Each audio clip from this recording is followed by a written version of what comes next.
2023년 5월 15일에 좀 드라마와 관련해서 약간 특이한 뉴스를 하나 봤습니다. 아우슈비츠 수용소에서 유인나 맡은 데보라 국제망신 비난 뭐 이런 제목이어가지고 내용이 뭐냐면은 이제 전 이 드라마를 보진 않았는데 데보라라는 주인공이 외모 관리의 중요성을 주장을 하면서 아우슈비츠 수용소에서 이제 사람들이 죽어나가는 판에 누구는 물을 받아서 다 마시는 게 아니라 나머지 반으로 세수도 하고 면도도 했다. 그리고 살아남았다. 그러면서 외모를 가꾸고 치장하는 것은 생존의 문제다. 뭐 솔로로서 살아남아야 되지 않겠냐. 이러면서 외모 치장의 중요성을 강조하는 식으로 이 이야기를 했다라고 해가지고 논란이 되는 그런 뉴스를 봤단 말이죠. 이 뉴스와 이 논란이 여러모로 저는 흥미로웠습니다. 왜냐하면은 이게 아우슈비츠 수용소에서 겪었던 사람들이 위생과 외모 가꾸기 혹은 이제 자기 존엄 챙기기 뭐 이런 거에 대해서 사실 드라마가 아니라 책이라는 분야에서는 논의가 많이 되었었어요. 그런데 이게 드라마라는 대중 장르로 넘어오니까 새삼스럽게 큰 문제가 되었단 말이죠. 그리고 또 한 가지 중요한 점은 이게 단지 책에서의 뭐 생각이 다르다 이런 차원이 아니라 아우슈비츠 수용소에서 있었던 일들에 대한 어떤 굉장히 피상적이고 굉장히 낭만화된 이해가 판을 치고 있다. 요게 두 번째로 인상적인 부분이었고요. 그리고 세 번째로는 이거를 과연 어떻게 단순히 외모 문제만으로 소비하는 게 좋으냐, 적합하냐, 요 질문. 더 나아가서 그럼 외모 문제가 아닌 뭘로 바라봐야 되냐, 뭐 이런 것까지 좀 생각을 해볼 필요가 있을 것 같아가지고 글을 쓸까 하다가 요새는 사람들이 글을 너무 안 읽으니까 한번 영상을 찍어 보는데 저는 아무런 설비가 없고 그냥 핸드폰 하나 가지고 있으니까 이렇게 화면을 찍어가면서 그냥 아무 말이나 좀 떠들어 보겠습니다. 아까 이제 아우슈비츠 일화를 사람들이 뭐 이렇게 많이 소비해왔다 얘기를 했었죠. 지금 보시면은 공지영, 유명한 뭐 제가 설명할 필요 없는 작가죠. 공지영 소설가가 딸에게 주는 레시피라는 에세이에서 그 출처를 밝히면서 인용한 대목입니다. 빅터 프랭클이라는 정신과 의사예요. 오스트리아 정신과 의사가 아우슈비츠에서 살아남은 생존자인데 그 사람이 이제 내가 살아남은 이거 첫째로 운이 좋았다. 그리고 둘째로 자기 자신의 존엄을 지켰다. 라고 얘기를 합니다. 그러니까 둘째는 이제 삶의 의미가 뭔지를 알았다. 그리고 셋째로는 존엄을 지켰다라고 하면서 그 존엄을 지킨 방식으로 매일 아침 세수하고 면도했다. 이 얘기를 한 거예요. 이 얘기가 공지영 작가만 인용한 게 아니라 여태까지 수많은 한국의 작가, 소설가, 기타 등등 많은 분들이 인용을 해왔던 얘기고 그때까지만 해도 별로 딱히 문제 삼지 않았어요. 아무도 문제 삼지 않았고 별로 아무도 관심조차 갖지 않는 얘기였기 때문에 이 드라마 작가분도 인용할 때 뭐 별 큰 생각은 없었을 것이라고 저는 예상을 합니다. 그래서 그러면 대체 이게 뭐 실제로 맞는 얘기냐? 물론 뭐 빅터 프랭클이 훌륭하신 분이니까 뭐 뻥을 치진 않았겠죠. 뻥을 치진 않았는데 이게 뭐 좀 너무 감동적이잖아요. 그러니까 그냥 덥석 믿기엔 좀 너무 감동적이고 너무 아름다운 얘기니까 이게 과연 진짠가 아닌가 하는 생각을 조금은 해볼 수 있단 말이죠. 저는 그런 성격입니다. 그래서 다른 책을 통해서 이제 그 수용소와 꾸밈에 대해서 한번 교차 논의를 해보려고 해요. 그 다른 책이 뭐냐? 그 이안 브루마라는 역사학자가 있습니다. 이 소개를 하면 어디 보자. 예.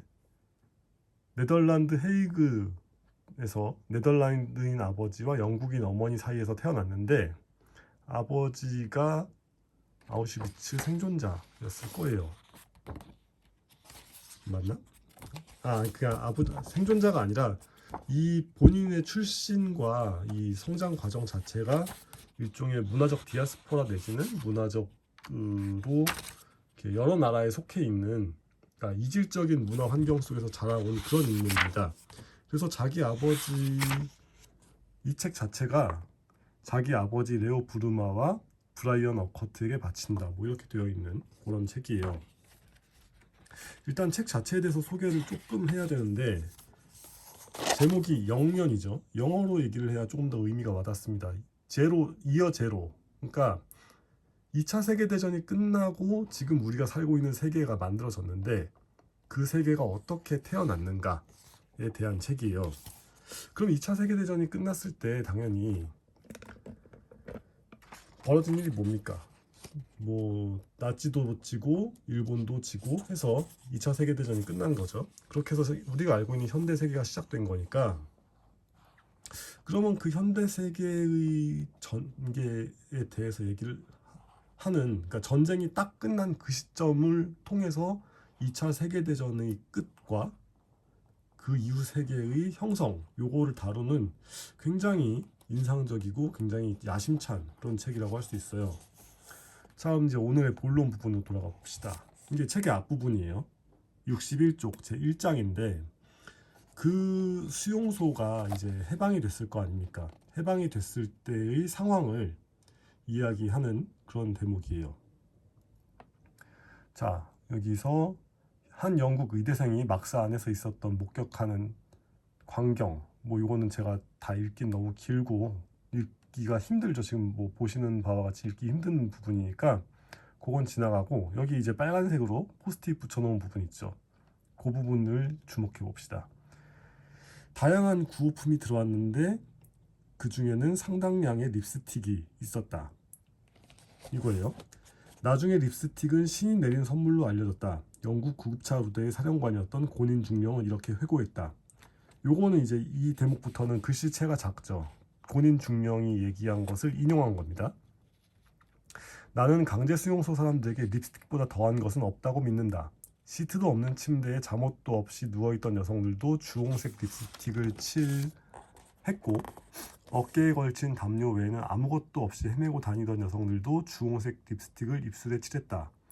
마침내 누군가가 이 수용자들을 다시 인간으로 만드는 뭔가를 해냈다. 수용소 사람들은 이제 팔 위에 새겨진 숫자가 아닌 인간이 됐다. 그들은 이제 외모에 관심을 갖게 됐고, 그 립스틱은 그들에게 인간성을 다시 돌려줬다. 자, 여기까지만 듣는다면 아까 우리가 봤던 그 빅터 프랭클 책에 대한 인용, 그러니까 인용이 이제 인용의 인용을 거듭하면서, 이제 드라마에서는 외모를 꾸미는 것이 존엄의 차원을 넘어서 그냥 외모 꾸밈 자체가 사람에게 매우 중요하다라는, 그러니까 꾸밈의 강조를 하는 의미로 나아갔잖아요. 여기서 이 인용문 딱 여기까지만 읽으면 그냥 아 그렇구나, 그러니까 립스틱이 최고구나, 뭐 이렇게 생각할 여지도 없지 않습니다. 또 실제로 많은 사람들한테 그런 식의 영향을 주긴 했을 거예요. 하지만 여기서 이제 주목해야 될 부분이, 빅터 프랭클식으로 아우슈비츠에서 이제 뭐 외모를 가꾸는 행동이 인간의 존엄이라는 키워드만으로 형상화될 수, 그러니까 축약될 수 있는가 라고 한다면, 이제 이안 부르마의 논의에 따르면 꼭 그렇진 않다는 겁니다. 왜냐? 수용소에서 사람들이 원했던 인간성이라는 게 우리가 생각하는 어떤 그런 고상한 내 삶의 진정한 의미, 아니면은 뭐 내가 적까지 용서할 수 있는 넓은 마음, 거대한 평화, 이런 게 아니라, 물론 그런 것도 포함되지만 거기에서만 멈추지 않고 굉장히 직접적이고 노골적인 성적 욕망, 그러니까 우리가 인간보다는 동물에 가깝다고 여기는 그런 것들까지도 사실은 억압되는 인간성에 포함되어 있었고, 그 억압된 인간성이 수용소가 해방되면서 폭발했다, 이런 얘기를 하고 있어요. 자, 여기 파란색 포스트잇으로 붙인 부분 보이시죠? 같이 읽어봅시다. 미국의 랍비나 국제연합 구호요원으로 수용소에서 일한 많은 사람은 동의나 반대의 정도가 다르긴 했지만 생존자들 사이에서 섹슈얼리티가 급속하게 회복되는 현상을 목격했다. 립스틱처럼 성적 욕망은 아무것도 남아있지 않은 생존자들에게 인간성을 다시 만들어내는 기제였다. 자, 여기서 우리는 인간성이라는 단어가 쓰이는 방식에 좀 주목을 해볼 필요가 생기는 거예요. 그렇죠. 이게 여기서 말하는 인간성이라는 거는 제가 이제 아까 찾다가 책꽂이에서 못 찾았는데, 빅터 프랭클이 죽음의 수용소에서, 아니면 빅터 프랭클 논의 전체가 가지고 있는 어떤 로고세라피, 인생의 의미가 있어야 사람의 삶이 나아진다라고 할 때, 그 로고세라피가 말하는 굉장히 추상적이고 고차원적인 그런 것과는 좀 거리가 있습니다. 여기 뒤에 뒷문단도 같이 읽어볼까요? 보고 있으니까. 1946년 네덜란드의 출생률이 높았지만 난민 캠프의 출생률은 더 높았다. 미국의 점령지에 있던 난민 캠프만 해도 750명의 신생아가 매달 태어났다. 난민 캠프에서 오히려 아이를 많이 낳는 겁니다. 왜냐?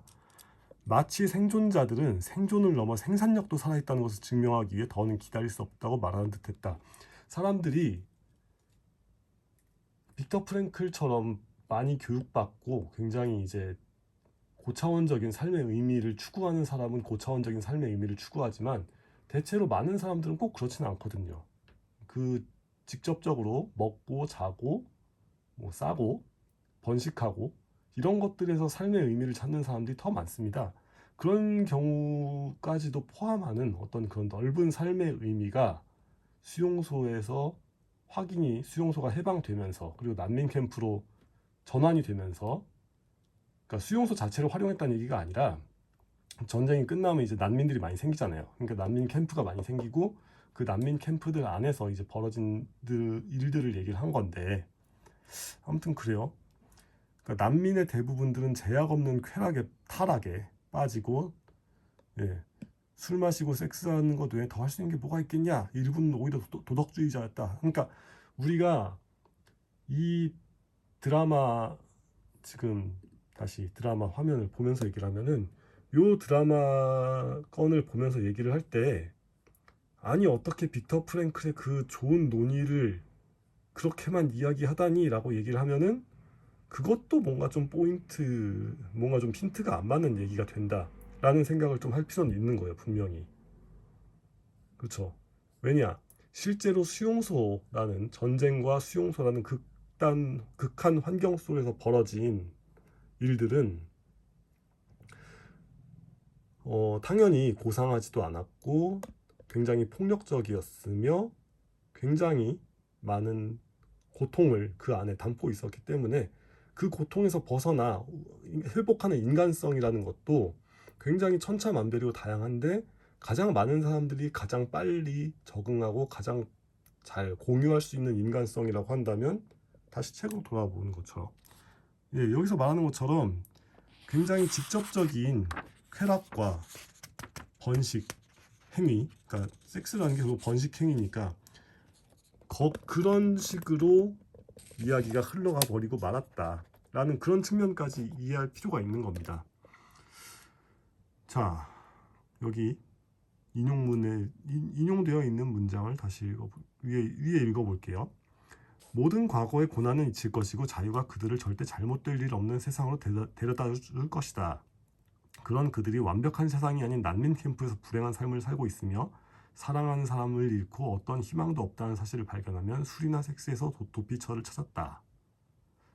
뭐 그렇습니다. 이런 인간적인 비극에 담겨있는 인간성이라는 것을 우리가 너무 쉽게 판단하고 너무 좋고 아름다운 측면으로만 포장해서 보기 시작하면, 그건 그거대로 나름대로 문제일 수 있다 라는 생각을 좀 해볼 필요가 있지 않나, 그런 생각에 책을 한 권 꺼내봤었고요. 이 책 얘기를 해야지 하면서 이렇게 생각을 하다 보니까 떠오른 책이 또 하나가 있었습니다. 왜냐하면 이제 꾸민다 라는 말 때문인데, 요거는 시중에서 구할 수가 있나? 잠깐만요. 뭐 나중에 찾아보기로 하고, 아무튼 텀블벅을 통해서 이제 모집해서 나왔던 달려가는 여자라는 책이에요. 요거는 뭐냐, 만화인데, 이 남자들의 평가를 받는 꾸밈 행위를 하는 것이 여자들에게 어떤 인생 전체에 이어지는 레이스로 여겨지고 있을 때, 그것을 받아들이고 그 속에서 잘 하려고 노력하는 게 여성의 주체성이냐, 아니면은 다 때려치워버리고 머리 확 밀고, 그러니까 뭐 말하자면 탈코르셋 하는 것이 주체성이냐 라는 요 갈등의 지점에서 탈코르셋을 옹호하는 책입니다.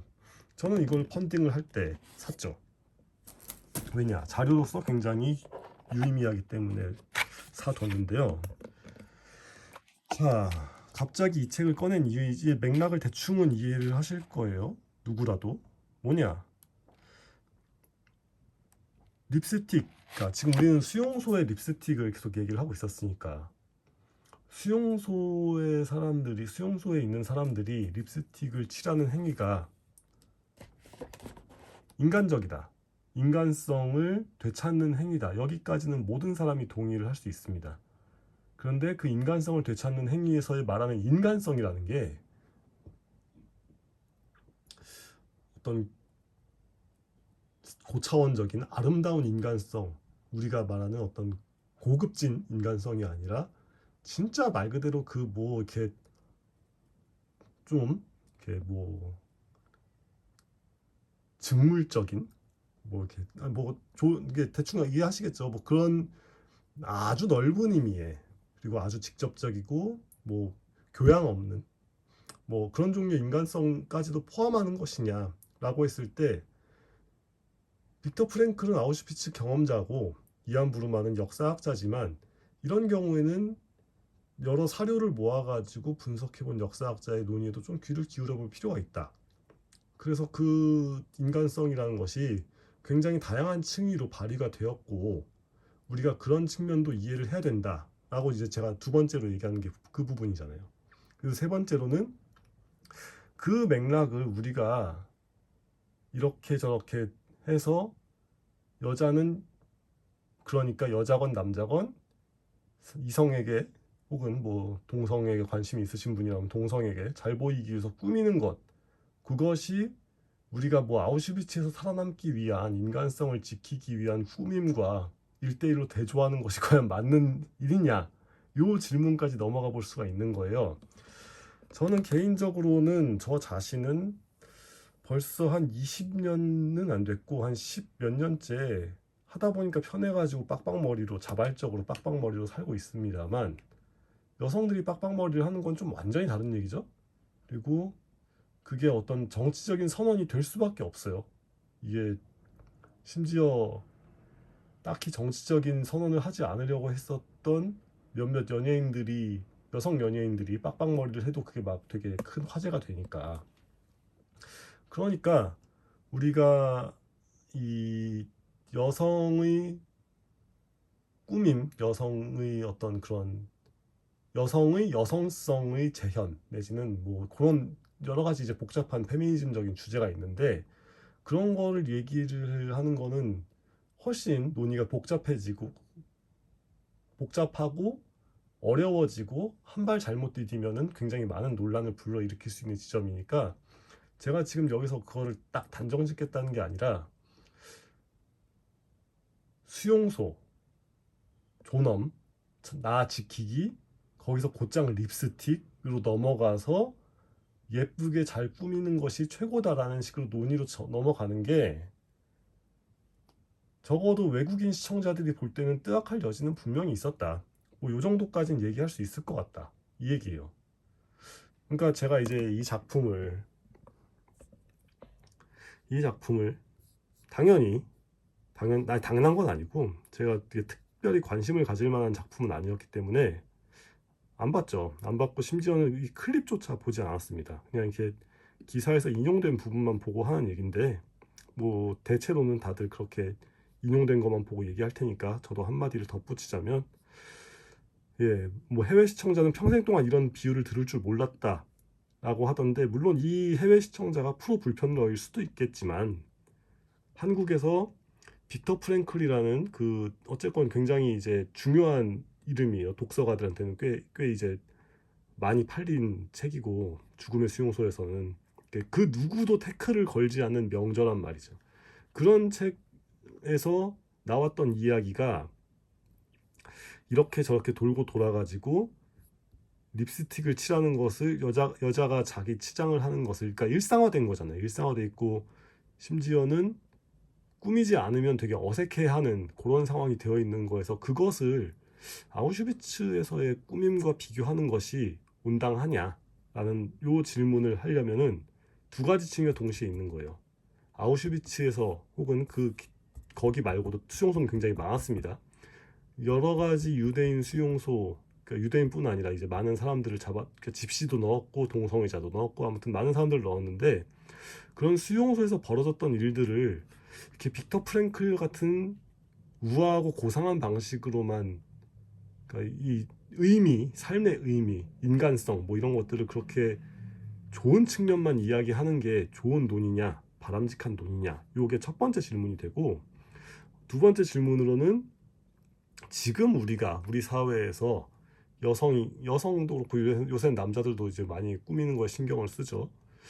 그런 것과 수용소에서 있었던 일을 1대1로 비교하는 게 과연 맞는가? 여기 논점이 두 가지가 나오고 제가 거기서 이제 뭐 어떤 결론을 대뜸 여러분들한테 안겨드리려고 이런 말을 하는 건 아닙니다. 그냥 이제 이게 논의가 금방 허공으로 휙 하고 사라질 것이고 아마도 드라마 제작진이나 뭐 이렇게 주연 배우 뭐 이런 분들이나 쓸데없이 이렇게 유탄을 맞고 괜히 유탄을 맞고 이제 뭐 별로 논란이 안 되면 좋고 아니면은 논란이 되고 뭐 이런 식으로 얘기가 지나갈 거란 말이에요.